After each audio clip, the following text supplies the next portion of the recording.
Hey everybody, welcome to another episode of the Headstrong podcast. I'm your host, Danielle Mills. Today is a really special day because I've been trying to get this lady on my podcast since I started. She was actually a huge inspiration to me as far as getting this podcast going.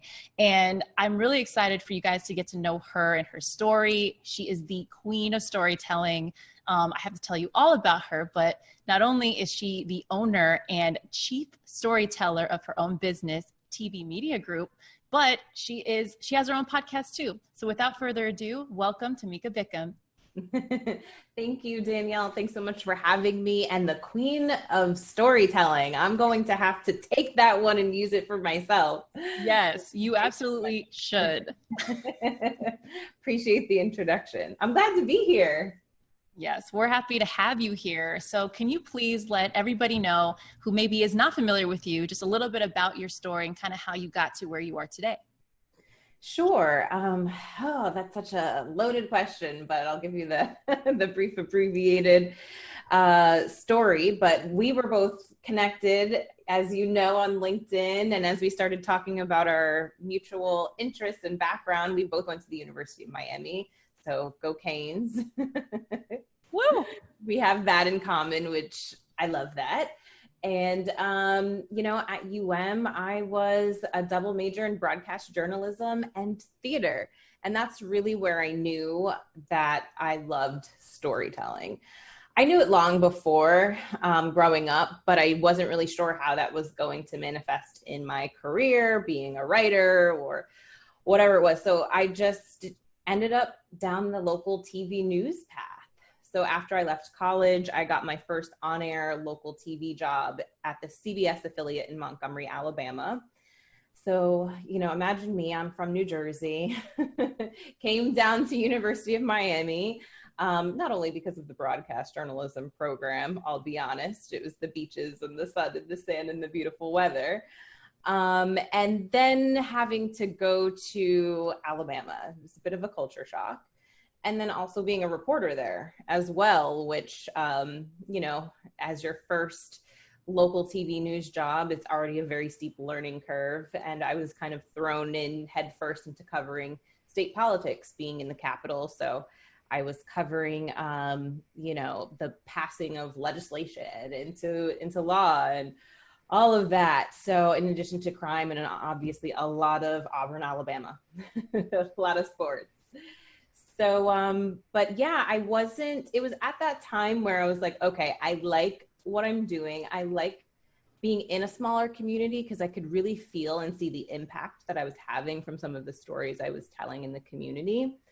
But I wasn't sure that I wanted that to be my lifelong career path. But I said, maybe I'm not happy because of my location, where I am. So let me give this another shot. So I came back to Miami, to South Florida at WPLG, the local ABC affiliate, where I had the opportunity to be a local news reporter here, where I went to college. And I did that for another 2 years when I really kind of took a step back, and I just had to be honest with myself. And I said, I can't do this anymore. I was under contract. I had probably about a little less than another 2 years to go. And it was a pretty long contract, to be honest. And I just couldn't do it anymore. And I asked them to let me out of my contract with no other plan and nothing else ahead. And I didn't know what I wanted it to be. I just knew I didn't want it to be in TV because, as you know, in a larger market like South Florida, or if you're watching local news in New York or Chicago or LA, what are you seeing? Police chases, fires, shooting, more shootings. And it wasn't the rewarding type of storytelling work that I really wanted to do. So I left. I didn't have anything else. And I called it fun employment for a little while.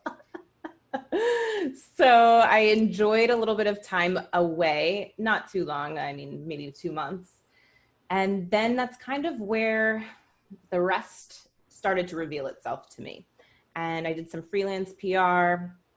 I ended up getting a full-time job shortly after that, doing kind of a hybrid role that involved some PR, but it was really much more geared towards storytelling for the New World Symphony on Miami Beach. So 2014, 2015, a lot of brands are starting to realize that, hey, this social media thing is sticking around. It's not going anywhere, and we need to use it for our businesses and to connect with our audiences. And there's a way to connect with them outside of the traditional media landscape. So that was really where the owned media space, I think, started to grow, and brands are bringing people in-house to manage their own story. So that was really where I came in at the New World Symphony and creating content for the symphony that took several forms, but it was really video driven as well as social media and digital content. And that is where I got my first client. So I was working there full time. And then I started my business in 2015 on the side when I had a client come to me while I was shooting a story for the symphony. And they said, hey, we need a video. Can you do it for us? And I kind of disregarded it because I never had any plan to have a business. And they asked me again, and I said, okay, well, sure, I can do it. And it was something very in line with what I did in news, but it was the feel-good story that I felt like could have an impact and be beneficial. So I started my LLC. I Googled how to create a business. I did the whole thing. And that was really where my company, TB Media Group, was born at that point. So I wasn't actively growing it. I was taking a client here and there when kind of word of mouth would spread and people would ask me, hey, can you do this? Can you do that? And I would. And I ended up leaving New World Symphony and went to another job with the city of Miramar at the Miramar Cultural Center, where I was handling marketing and communications, all while still side hustling. About 2 years into that, I ended up getting laid off. So this is 2018. It'll actually be 2 years and about 1 month from now, since I actually went from a full-time employee to a full-time entrepreneur.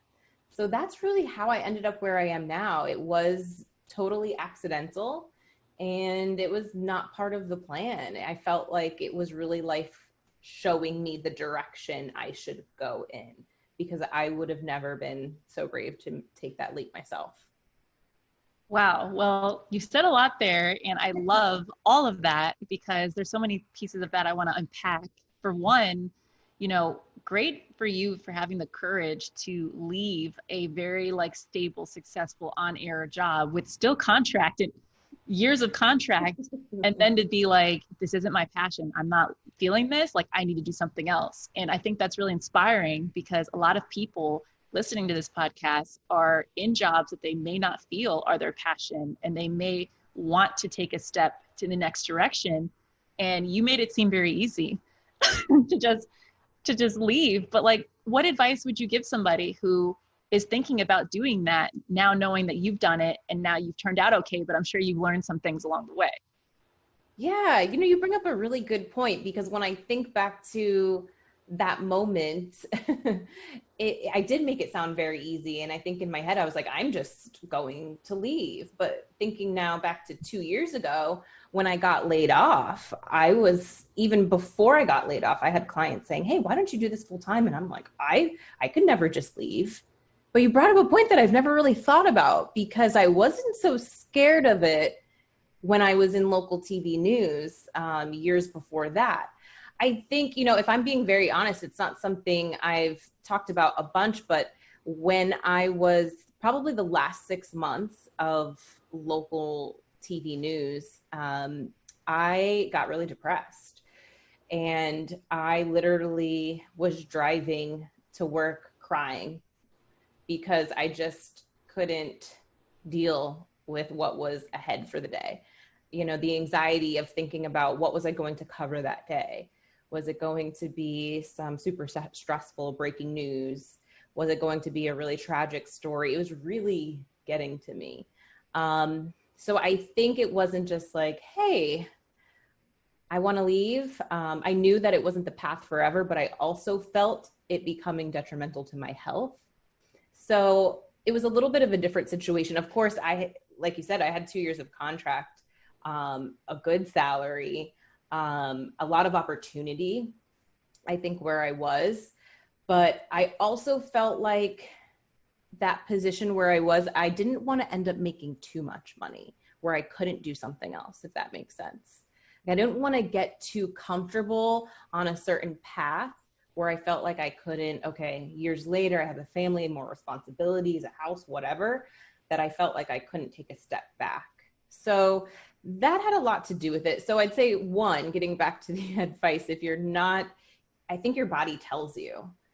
So one, if you're going through anxiety and depression, and, you know, if you think it's related to that job and it's best for your health, I think you have to put that first, because when you do, you will just be happier and more successful anyways.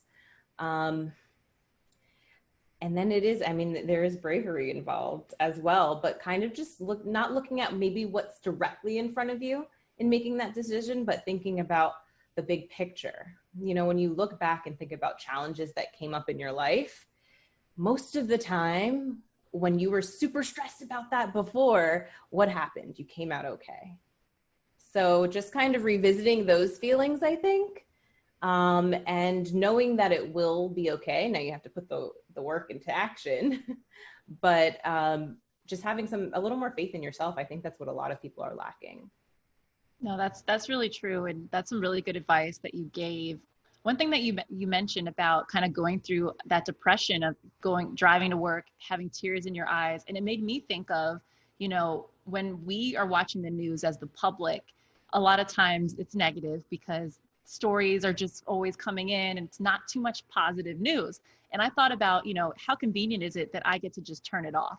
But if you're the person who has to cover this on a day-to-day, month-to-month, year-to-year basis, you don't get to turn it off and you're getting it all the time. So it made me think like, wow, like what kind of impact does that actually have on the on-air anchors that have to deal with this day after day after day? So I appreciate you kind of sharing that perspective, because a lot of people don't realize that because they get to turn off the news when they get tired of it or they're not wanting to hear it anymore. So I appreciate you kind of sharing that depression and kind of how you made the decision for your own health, which makes me really excited because you are really big into health. And I went back and listened to some more episodes of your podcast, and I want to kind of talk about your podcast and how it's all about wealth and, you know, your well-being and everything like that. Talk to us a little bit about your podcast and kind of how health has, you know, transformed your life. Yeah, the podcast is called Lift You Up, Inspiring Health Stories. And it's really the intersection of storytelling and health and happiness. I feel like, well, for one, I'll say when I took a look a few steps back a few months ago in my business, and I did some personal work on what are my core values, I came to health and happiness. So, and I feel like that's a consistent theme throughout all the stages of my life and the decisions I've made as far as personal, professional. And when I realized that, I knew I should start to create content around that. And it's really inviting guests on who are business owners, entrepreneurs in the health, wellness, happiness space. I want to call it a health and happiness space. I mean, I feel like that's not a term, but I feel like there are definitely businesses and brands who operate because they want people to find more happiness and want people to find better health. And I didn't start this because I am any expert on living your healthiest life, but more so because I know that it's something that's vital and important to me. And I think that it is to everybody. And I think it's something that I can always learn about every single day. And I consider myself the connector or matchmaker of people to that information about health, wellness, and happiness. If we don't have health, we're not going to be happy. If we're not happy, we're not building prosperous businesses and connected communities. I mean, look at the situation that we're in right now. You know, an entire economy, global economy had to shut down because people are not healthy. This is the core of what we need to operate. So, and none of this was planned. Like, this didn't come after COVID. It kind of serendipitously happened, I feel like. But I'm glad that it did, because I feel like a lot of the information that I've learned myself through just the guests that I've had on, including you, shout out to Danielle. So you have to link to that episode as well. Have just shined a light on valuable information that we need, because how we treat our health even now in this stay-at-home state or quarantine is even different, right? We're just not moving around as much. We're not getting up as much. And, where we saw the liquor sales go up and the Uber Eats and people staying at home and buying exercise equipment. So there's a lot of information to be had, and just people taking their health into their own hands, even more so now. So that's really the premise behind it. No, I love it. I had a chance to kind of go back and listen to some of your, previous episodes. And I was really captivated by your first episode, where you were kind of explaining, why you're doing this and kind of your story. And I found it really interesting that you went through a period of time when you were like bodybuilding, when you were eating a very rich protein, pound of meat a day diet, and you were very, fit and healthy. And then you talk about like the juxtaposition of you're a raw vegan basically, and living that life. And I'm like, I'm kind of curious, just this is my own curiosity here. What was it like doing both? And which do you feel like is a better lifestyle for you just in general? Yeah, I've kind of been all over the board. And I think that goes back to, right, learning and seeking out what is the best health for me. I feel like, this is just something I've realized recently too, when I was bodybuilding, that was kind of going back to that time when I was a reporter, and I felt very out of control. I felt like I couldn't control where my life was going. I was locked into this contract. I was depressed. I gained a lot of weight at that time. And I felt like the one thing I could control was how I looked. I looked in the mirror one day and I could see myself on TV, and I was like, hey, I don't like the way that I look. I need to change this. I'd always been interested in bodybuilding and, kind of looking at some of the elite athletes in that space, just how do they do it? So it was definitely a combination of curiosity and always being active. But that's when I really pursued it, because when everything else felt out of control in my life, I felt like, hey, I can control this. And I like challenges. So I sought out something that could fulfill that for me. So a traditional bodybuilder diet is eating, very little carbohydrates, a lot of animal protein. And, it's at that time, it got me the look that I was going for. Now, looking good isn't always necessarily the healthiest. And I'm just speaking for myself. But I did that for about 3 or 4 years, where I was doing competition. So it kind of got me on this kick. But what I realized was I couldn't maintain that. So I'd lose 40 pounds and do a show, and then I'd gain 30 and do it again and gain the weight back and do it again. And what really led me to this raw vegan, which I can't say I'm 100% at that at all anymore, but I'm mainly plant-based, with eating maybe fish like 3 times a week right now.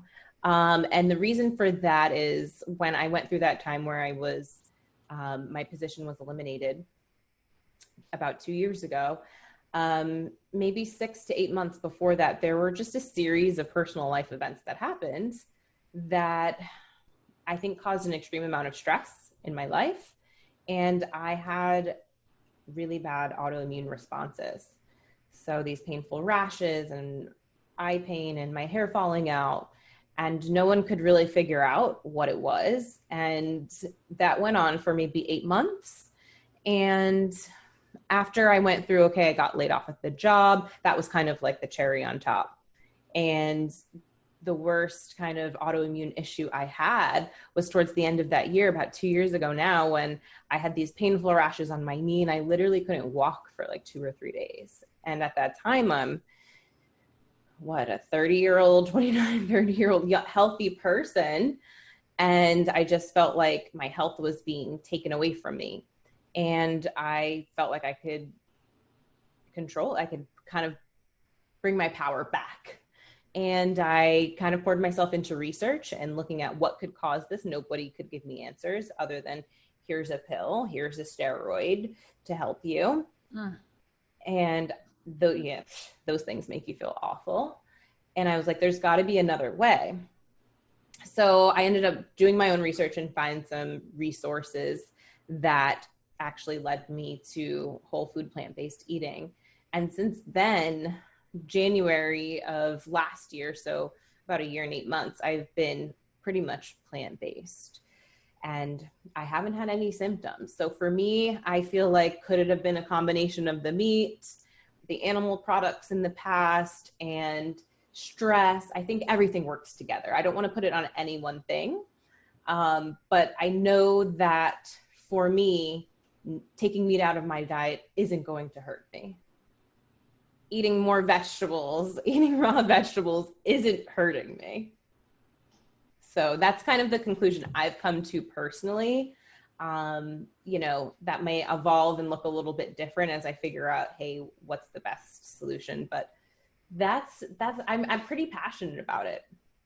No, I love just hearing that, because you essentially healed yourself from within by way of what you were putting into your body, which I find so awesome, because like you, I eat pretty healthy myself. I still eat chicken and seafood and turkey, but no beef, no pork for almost 10 years now, 9 years, I think. And it's just so powerful to know, like, what you put into your body, like what kind of results it gives you. So I think it's really cool that you were able to kind of just change your diet and keep it up. Most people, they do it for a season and then they're right back where they were. And to keep that up, that's the discipline. And I love that you have that like challenge mindset where you're like, if I'm going to do something, I'm going to do it. It's very like athlete, which I love, which I think is so cool. To kind of pivot though, let's talk a little bit more about your business and what it's been like being a business owner, because, you came from corporate America where you were, an on-air host, and it's like, that's a big transition. And you even talked about, I had to like figure out how to make an LLC and like get it going. And you've been doing this for a while now. So it's like, what advice would you give our listeners who may be considering starting a new business? Like, what should they look out for? And what are some tips that you recommend? Yeah. It definitely depends what business you're in, but definitely just start. I think all of us can kind of go through that paralysis by analysis, right? And just like waiting for the perfect moment and waiting to have the perfect plan in place. If I was doing that, I probably would not have a business today. And I feel like life forced me, like pushed me off the ledge when my position was eliminated. So, and I got laid off. So there's really no perfect time, right? I don't think that for anything in life, there's maybe no perfect time to get married, no perfect time to have a kid. Like you make it work regardless of what it is. And, I think whether you're starting a business or at a growth phase of business, or maybe you want to sell the business, wherever it is, at different stages of business, you have this fear of like, okay, maybe you're going from servicing smaller clients to now bigger clients. You feel that kind of fear within you. And I think it's just, looking to those that support you as well and can lift you up.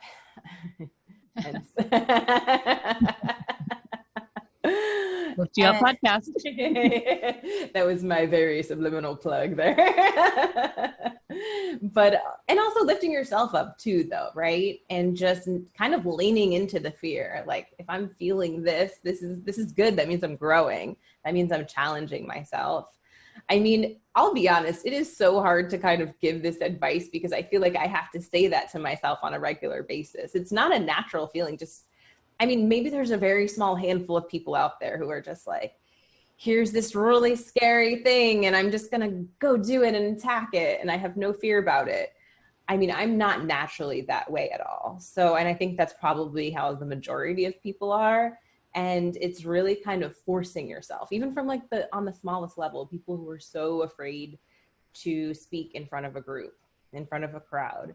And even though I was a reporter on TV, I used to actually hate doing live shots. Then I got very comfortable with that. I hated it. And there's so many times I just froze and messed it up terribly. But I would get asked to MC events with like 100, 200 people. And I would always say no. I mean, still to this day, I might even say no because I hate it so much. But I will say I started forcing myself to do it when we were meeting in person, because I said the only way I'm going to feel more comfortable with it is if I force myself out of my comfort zone. So, I mean, that's really the only advice, just start, don't overthink it, and force yourself to do the things that make you feel uncomfortable. Yes. Oh my gosh. I would love to have you be hosting events and doing that type of stuff. And you're telling them no. Well, now you're going to be doing them, because don't tell them no. Don't tell them no. Like, you're so good at that.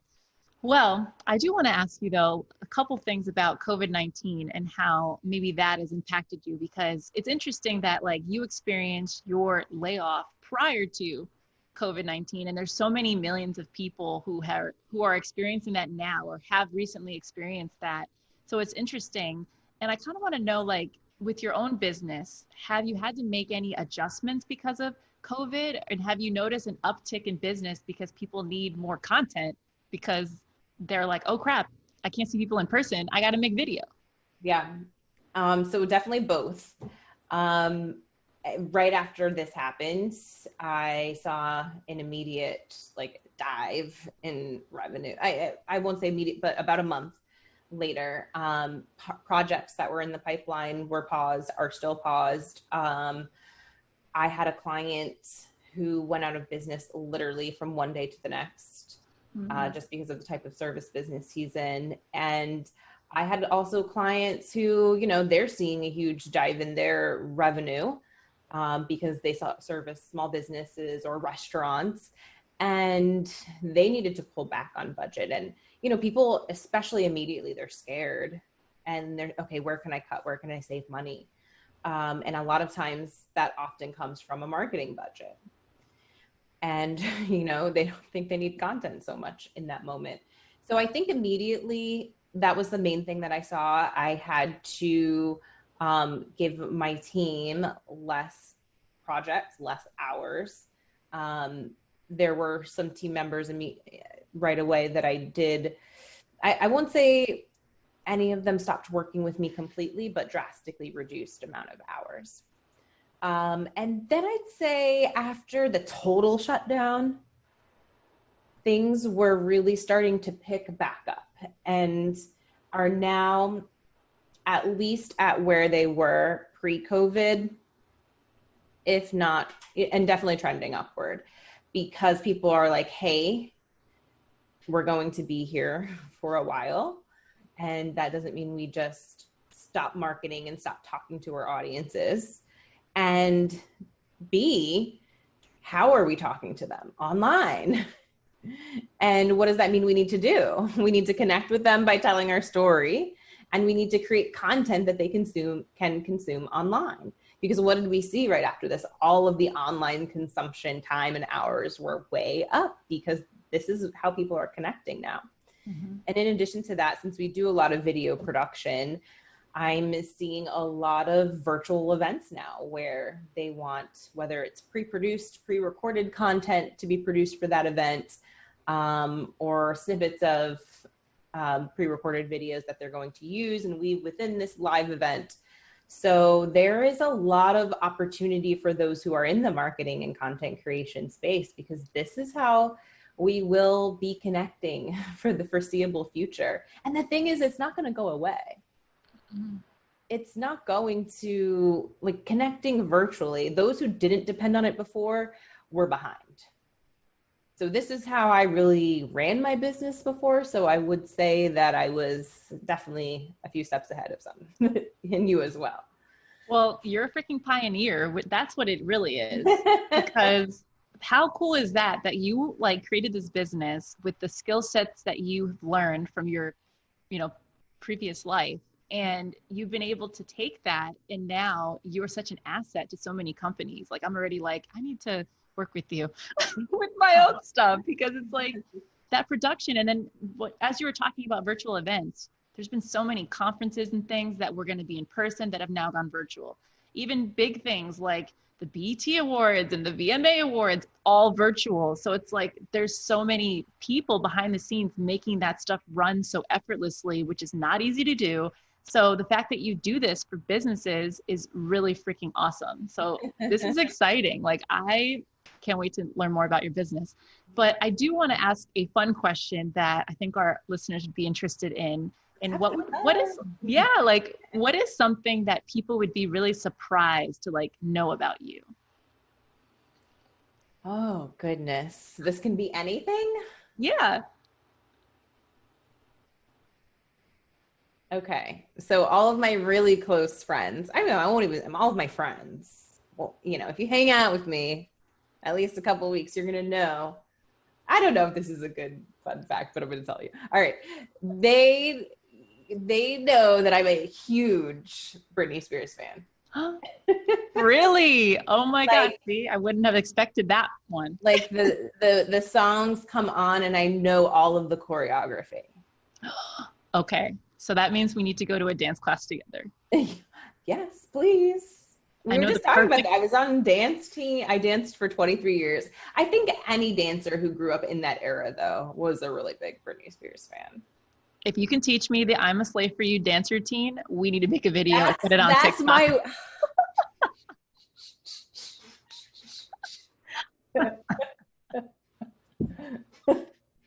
Oh my gosh, that is awesome. That is so awesome. I kind of love that. But yeah, no, I mean, I'm such a big fan that I traveled to Vegas by myself to sit front row center by myself to see her in Vegas, because listen, if you're not going to do it how I want to do it, I'm going by myself. I love that. I'm the same way. It's like, if I'm going to have a great experience, I'm going to do it. And if nobody else wants to come, I'm going to go by myself. It's going to be great. Exactly. Yeah, that's kind of my spirit too. So yeah, cool. And then another fun question for you.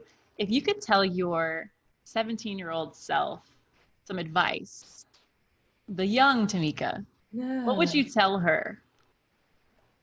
That is a really good question. I would tell her to enjoy the ride more.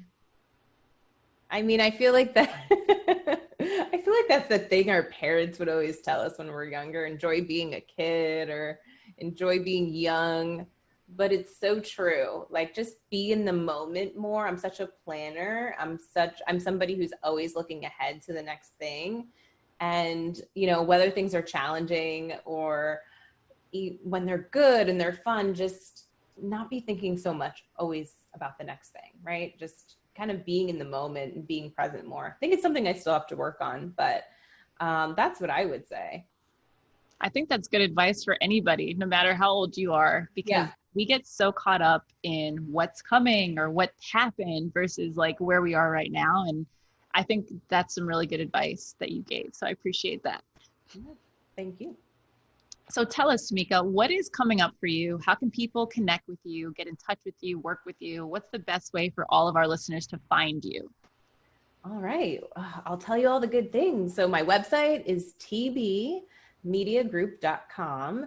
And if you go there, you'll find the podcast. So that's tbmediagroup.com/podcast. But of course, I'd love to connect with you on LinkedIn. That's where Danielle and I met. So I'm, Tamika Bickham on LinkedIn and TB Media Group on Facebook and on Instagram. That's where I'm Tamika Bickham TV. That's a little bit of fun business and everything kind of mishmashed into one. But I love seeing people everywhere. So no, that is awesome. I definitely know that the listeners will want to connect with you to hear more of your stories, listen to and subscribe to your podcast and see what you got going on, because you're definitely a lady that is making moves and is going nowhere but up. Oh, so you are too kind. Thank you. Yes. So last question, what can we expect from you? Where do you see yourself in the next year to 2 years? Where can we expect you to be? Oh, that's a good question. I'm actively like working on planning for all of that right now. So I think something you can definitely expect to see, some things that are in the works. I am going to do some more training and coaching around on-camera performance and on-camera presentation. As we all know right now, I said to someone the other day, if you weren't on-camera talent before, you are now. We all have to show up on Zoom or wherever it is that you're showing up for online, and that's not going to go away. So I will be working with some organizations on that coming up soon. So I'm really excited about that. And, I think moving my business even much more to an online model, whether that's digital courses, just always looking at diversifying for me. I mean, we're very much an agency model in the traditional sense. So, and I'm very hands-on with those clients, and I enjoy that because I have a vision, and I really enjoy helping my clients flesh out strategy. But at the end of the day, I think we all have to continue adapting and changing with the times. And I think when you have an agency model, you can only service a certain types of clients. So I want to just reach more people and have other options for those that I can share some of my storytelling and on-camera experience with. Well, that is really exciting. I know that the listeners will definitely be wanting to tune in to your upcoming programs around being on camera because, like you said, everybody is an on-air personality now with their meetings, their interviews, everything. So getting guided by you, who's a true expert in the space, is absolutely the way to go. So thank you so much, though, for coming on here and sharing your story with us. Like, you've been phenomenal, and I'm so excited for everybody that got a chance to listen to this episode. No, thank you. It was a pleasure. And I love connecting with you, and it won't be the last time. So no, so make sure that you come back again because we know you're going to keep doing amazing things, and don't forget about us. Absolutely not. All right. Well, thank you so much. And until next time, thanks everybody. I'm Danielle Mills, and this was the Headstrong Podcast. Bye now.